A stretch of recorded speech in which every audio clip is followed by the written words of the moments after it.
రూపాయల దర్శనం టికెట్లను ఆర్జిత సేవా దర్శనం టికెట్లు అంటారండి. ఆర్జిత సేవలు అంటే కళ్యాణోత్సవం, ఊంజల్ సేవ, సహస్ర దీపాలంకరణ సేవ మరియు ఆర్జిత బ్రహ్మోత్సవం. ఈ సేవలను రూపాయల ఆర్జిత సేవా దర్శనం టికెట్లు అంటారు. ఈ సేవల యొక్క ధర అనేది ఒకరికి రూపాయలు.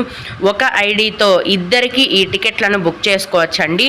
ఈ రూపాయల దర్శనం టికెట్లను కేవలం ఆన్లైన్లో ప్రతి నెల చివరి వారంలో టీటీడీ వారి అఫీషియల్ వెబ్సైట్లో మాత్రమే విడుదల చేస్తారండి. తిరుమలలో కానీ తిరుపతిలో కానీ ఇంకెక్కడా కూడా ఇవ్వరు. కేవలం ఆన్లైన్లో మాత్రమే విడుదల చేస్తారు. అయితే ఈ ఆర్జిత సేవా దర్శనం టికెట్లను బుక్ చేసుకున్న భక్తులు తిరుమల ఆలయంలోని మీరు బుక్ చేసుకున్న ఆయా సేవలలో కళ్యాణోత్సవం కానీ, ఊంజల్ సేవ కానీ ఇలా ఆయా సేవలలో తిరుమల ఆలయంలో పాల్గొన్న తర్వాత వెంటనే స్వామివారి